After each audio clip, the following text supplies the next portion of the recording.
Química orgánica. La química orgánica es la parte o subárea de la química que estudia las propiedades, estructuras y reacciones de los compuestos orgánicos, que son formados mínimo por carbono e hidrógeno. En cierto momento de la historia existía la teoría vitalista, donde se supuso que los compuestos orgánicos solamente venían desde los organismos vivos, debido a aquella fuerza vital. En 1828 se sintetiza la urea a partir del cianato de amonio, que es un compuesto inorgánico, eh, y destruye la teoría vitalista. Cuando nosotros hacemos las diferencias entre compuestos inorgánicos y orgánicos, podemos tener varios criterios. El primero es en cuanto a su composición. En los inorgánicos va a tener la mayoría de los elementos de la tabla periódica. En los compuestos orgánicos se limita mínimo a carbono e hidrógeno cuando hablamos de hidrocarburos, y también se pueden adicionar átomos de oxígeno, nitrógeno, fósforo, azufre, algunos halógenos como cloro, yodo, bromo y flúor. Cuando hablamos del criterio de enlaces químicos, los compuestos inorgánicos son generalmente iónicos, en cambio los compuestos orgánicos son generalmente covalentes. Cuando hacemos aquella diferencia de los tipos de enlaces, entonces se genera una diferenciación de todas las propiedades que puedan tener en base a estos tipos de enlaces que los caracterizan. Entonces, cuando tenemos compuestos inorgánicos que son de enlaces iónicos, tienen puntos de fusión muy altos, puntos de ebullición también altísimos, por lo mismo conducen la electricidad, son solubles en agua y en solventes polares, son insolubles en solventes apolares, no van a tender a arder y dan reacciones iónicas simples y bastante rápidas. Cuando nosotros entonces diferenciamos estas propiedades con la de los compuestos orgánicos que están formadas principalmente por enlaces covalentes, entonces vemos una diferencia en cuanto a los puntos de fusión y ebullición que no superan la barrera de los 250 o 350 grados Celsius, no conducen la electricidad porque no tienen polos o no tienen la capacidad para conducirla, son insolubles en agua porque generalmente los compuestos orgánicos son o apolares o muy poco polares, son solubles en solventes apolares en general, van a tender a arder y reaccionan lentamente en etapas y en reacciones complejas.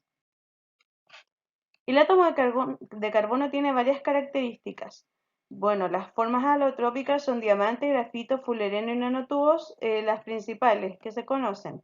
Pero las propiedades más importantes y que explican todo lo que nosotros vamos a ver en química orgánica, primero, la electronegatividad. Corresponde al grupo 4A y al periodo 2. Esto quiere decir que tiene una electronegatividad intermedia. Su valor, según la tabla, es de 2,5, por lo que se puede unir a átomos que sean parecidos, carbono, hidrógeno, oxígeno y nitrógeno, mediante enlaces covalentes.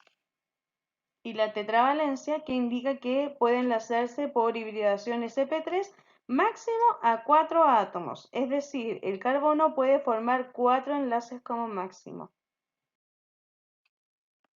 Existen varias formas de clasificar los tipos de carbono. La primera es según la cantidad de átomos que tiene de carbonos, ojo, que son carbonos enlazados. Cuando tiene un carbono enlazado, se vuelve primario, como en el caso de acá. Lo voy a marcar. Yo puedo observar que inmediatamente tiene una línea, eso quiere decir que es un enlace covalente simple, y que está enlazado con otro carbono. Por lo tanto, ese carbono que yo marqué es primario porque solamente está enlazado a un carbono. En el segundo ejemplo, podemos ver que tiene enlazado un carbono arriba y otro abajo. Eso quiere decir que está enlazado a dos carbonos, lo cual lo convierte en secundario. Luego tenemos el terciario, ejemplo de terciario, el que marqué en morado, y podemos ver que tiene un carbono abajo, uno a la izquierda y otro a la derecha. Entonces tiene 3 carbonos enlazados, por lo tanto se denomina terciario. Y en celeste voy a marcar el ejemplo del cuaternario. ¿Por qué? Porque tiene carbonos arriba, abajo, a la derecha y a la izquierda, formando 4 enlaces diferentes con carbono. Por lo tanto, tiene 4 carbonos alrededor. Eso lo convierte en un carbono cuaternario. Y la segunda forma es según la hibridación del carbono, o sea, qué tipo de enlaces va a generar. Si tiene enlace simple, si tiene enlace doble o si tiene enlace triple. En esta tabla aparecen varios datos. Lo que importa entender es que mientras más enlaces existan, es decir, si yo tengo un enlace triple, la longitud del enlace se acorta, se achica, y la energía del enlace crece. Es más difícil romperlos, están más cerca. Un enlace simple es más largo, tiene más distancia entre carbono y carbono y es más fácil de romper porque su energía de enlace es más baja. Siempre tenemos una rayita para representar el enlace simple que corresponde a 12 electrones compartidos, 2 rayitas para el enlace doble que corresponde a 4 electrones compartidos, y en el enlace triple tenemos 3 rayitas que corresponden a 6 electrones compartidos. No podemos tener más de 3 enlaces entre carbono y carbono. En cuanto a los hidrocarburos, nosotros tenemos que son los compuestos más simples dentro de la rama orgánica, porque están formados por cadenas de carbono acompañada de hidrógeno. Podemos tener 3 tipos: alifáticos, alicíclicos y aromáticos, que tienen sus características específicas. En cuanto a los hidrocarburos alifáticos, tenemos la característica principal que corresponden a cadena abierta. Son saturados si es que tienen solo enlaces simples y son insaturados o poseen insaturaciones si es que tienen doble o triple enlace. Al menos uno de ellos ya se vuelve insaturado. Dentro entonces de los hidrocarburos alifáticos tenemos los alcanos, se denominan alcanos cuando tienen solamente enlaces simples, alquenos cuando al menos tienen un enlace doble y alquinos cuando al menos tienen un enlace triple. Acá aparecen las fórmulas generales, reemplazando cada una de estas n por un número natural, desde el 1 hasta el número que ustedes quieran. Pueden tener la fórmula del alcano, alqueno y alquino que corresponda. Ojo que en alqueno y alquino debemos tener 2 carbonos mínimos. No existe alqueno ni alquino de un carbono. En cambio, en alcano sí tenemos el alcano de un carbono. ¿Por qué en el alqueno y en el alquino no podemos tener solamente un carbono?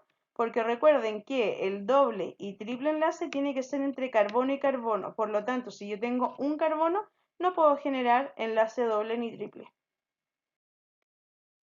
Si hablamos de los hidrocarburos salicíclicos, la diferencia es que son de cadena cerrada, formando un ciclo, como lo dice la palabra.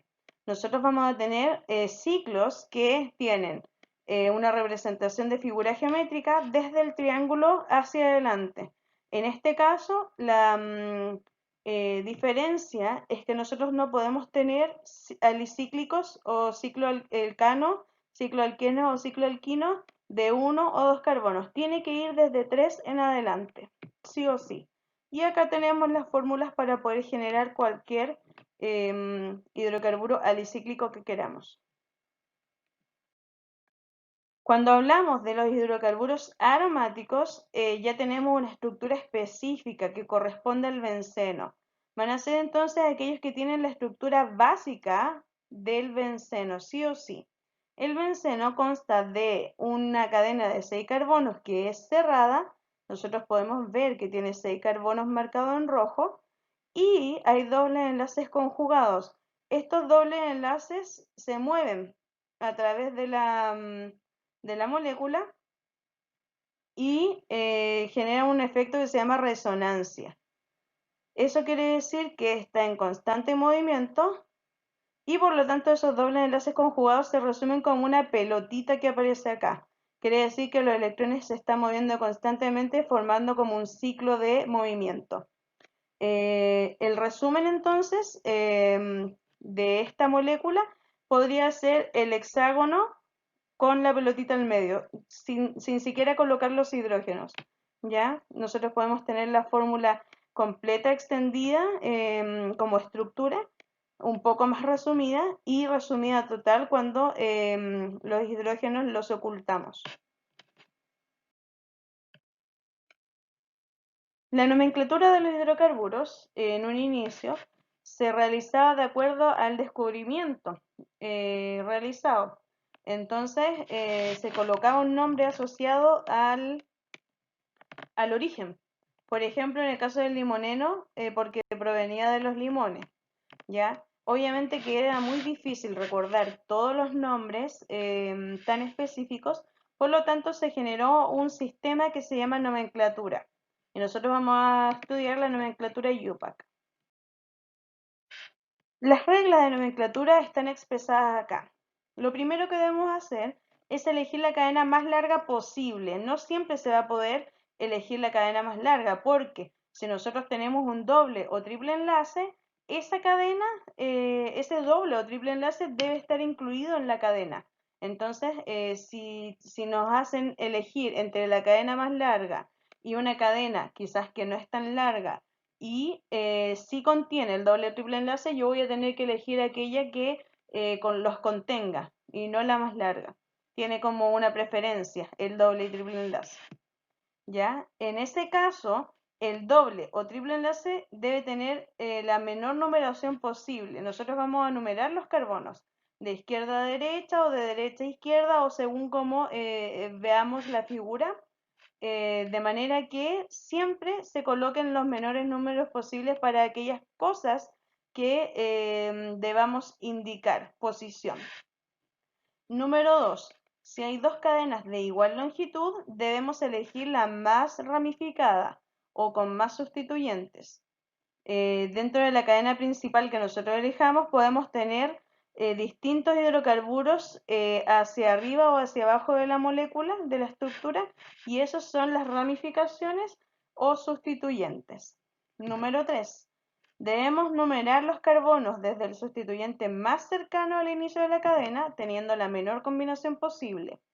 El nombre de la cadena principal va a tener un prefijo asociado al número de carbonos que contenga y luego vamos a colocar una terminación que corresponde a si tiene enlaces simples, dobles o triples.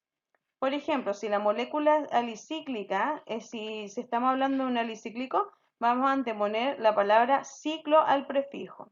Los prefijos los vamos a ver a continuación. Punto 4, las ramificaciones se nombran también con prefijos, pero se indica con una terminación, como dice en el punto 5, il, ¿ya? Entonces vamos a tener también que indicar el número del carbono en el que aparecen. Por eso es importante que el paso 2 lo hagamos, el paso 3, perdón, lo hagamos sí o sí bien. La numeración debe estar bien hecha. Cuando tenemos varias ramificaciones, se van a ordenar alfabéticamente sin importar la numeración. Y como les había dicho, van a tener una terminación específica que es il. Para la cadena principal tenemos tres terminaciones, ano, eno, ino. Y para las ramificaciones tenemos la terminación il. Punto 6. Cuando en una misma cadena existen los mismos sustituyentes, en vez de nombrarlos una y otra vez, se va a colocar los prefijos di, tri, tetra, penta y así sucesivamente para colocar cuántas veces se repite y obviamente debemos analizar y colocar los números de posición de los carbonos respectivos. Y el punto 7, cuando se presenta más de un doble o triple enlace, se van a denominar dieno, diino, trieno, triino, según la repetición que tengan, también indicando el número en el carbono en el que aparecen. Los dobles o triple enlaces tienen preferencias de numeración. Siempre el triple tiene preferencia sobre el doble y el doble sobre el simple enlace.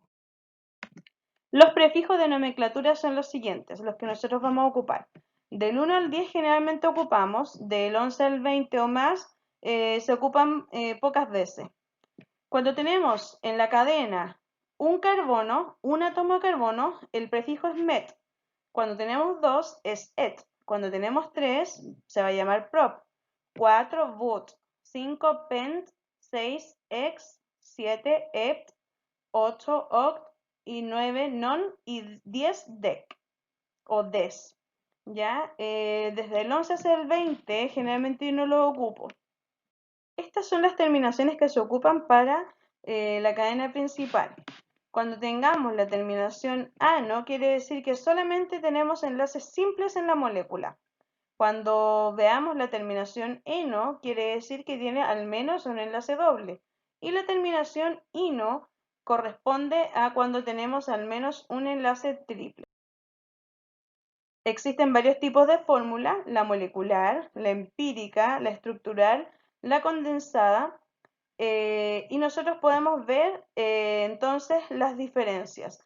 La fórmula molecular me indica la cantidad real de átomos que cada elemento constituye en la especie que estamos analizando.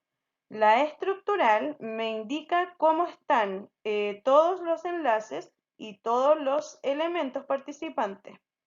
La condensada es un resumen de la estructural, indicándome entonces solamente los enlaces carbono-carbono y resumiendo los hidrógenos como H con su índice, H3, H2, H. La simplificada, como ustedes pueden ver aquí, es solamente con dibujo donde cada vértice es un carbono y los hidrógenos están totalmente ocultos, ¿ya? Estamos ocupando el mismo butano para todo. Acá nosotros vemos que es C4H10, la fórmula molecular. En la estructural puedo ver los 4 carbonos y los 10 hidrógenos. En la condensada también, pero ojo que se ocultan los enlaces carbonos de hidrógeno, en cambio del anterior. Y en la simplificada solamente yo veo como resumen por cada vértice un carbono, por lo tanto eso correspondería a el butano.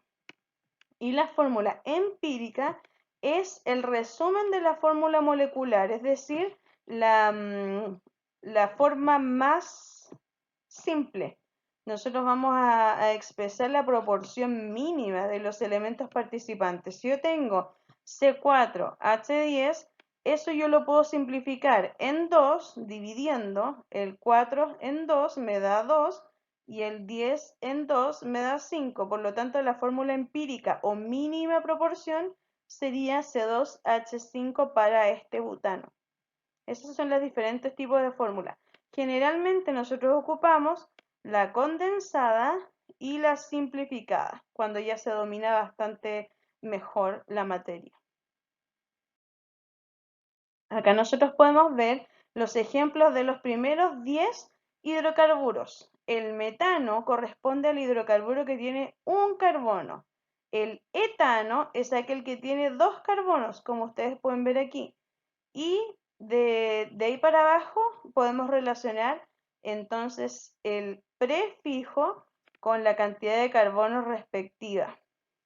Obviamente aquí estamos analizando hidrocarburos lineales no ramificados.